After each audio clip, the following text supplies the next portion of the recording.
And overall, my general prediction is going to be a 12-5 season at minimum. Now, hear me out. Don't click away. This is the easiest schedule I have ever seen going into the new season. So come along with me while I have us both believing. First off, the Chargers have the Raiders at home.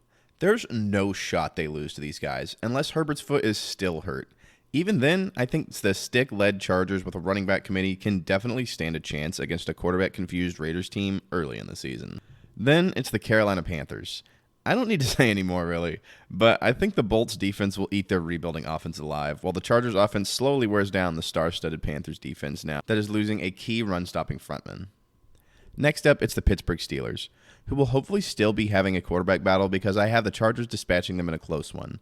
I'm confident versus either person they have starting, but it's always good to have an advantage against the Steelers because they are consistently a good team year in and year out. The Bolts will come in back home for a humbling loss to their fellow friend Patrick Mahomes in what I think is going to be a well-played game for the Bolts because the first game of the year against the Chiefs always is with Herbert. But it will come down to some early execution and cohesion problems when matched up against a team that has played together and been coached by the same group for a lot longer with them only being at a few weeks into the regular season of Harbaugh's first year. The bye will be nice as they head into the Mile High Stadium versus the Broncos' rookie quarterback jungle. That will be interesting to see. I think we've seen this before, though. Easy win for the Bolts. The Cardinals, another rebuilding team, will be up next. They have the hidden superpower of already having their franchise quarterback named in Kyler Murray, but during said quarterback's previous injury, the entire team fell off around him, so easy dubs. Next up, we have the Saints. The timing here is everything, though, because we have the opportunity to play the Derek Carr-led Saints about halfway through the season exactly, which means he's going to be in the middle of choking away their decent start, and not quite to the point of getting them back on track for the first time. I think this bodes well and into a net win for the Bolts here. The Cleveland Browns will be next, and this is an interesting part of the season too because Watson doesn't normally play this long, but if he does end up doing so this year, I think it will be tough for the Chargers, but they will edge them out in a hard-fought battle in the trenches here. I'm giving a lot of credit to the Chargers trenches because of Harbaugh, and I really hope that it bodes well for me, or this might get embarrassing. But next up, there's no way this is not a dub because we have the Titans.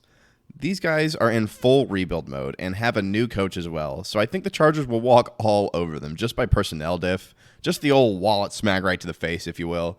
I wish Will Levis all the best, but this should be a slaughter by the Chargers if there is any hope whatsoever in the season. I want to see the Chargers blow someone out for the first time in a long time. Like, I swear, when's the last time you've seen them at the other end of 45-7? The Bengals are the first major opponent on the schedule, and I expect this to be a shootout of the ages. While I fully expect the Chargers to be in this game, and I really want to predict a win, I'm trying to keep your attention here for a little bit. So I'll give you Bengals fans this one, but just know I don't believe myself, even though Joey Burrow is a dog. The Ravens are next up, and this is the next true loss here.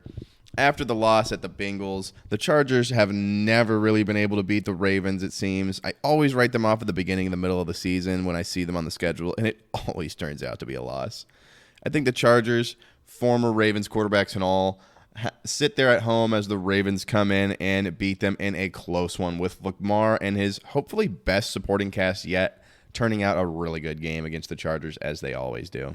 Next up is the Kirk Cousins-led Atlanta Falcons. This is going to be a wild card because this whole super team that only needed a quarterback should be going on full steam ahead at this point.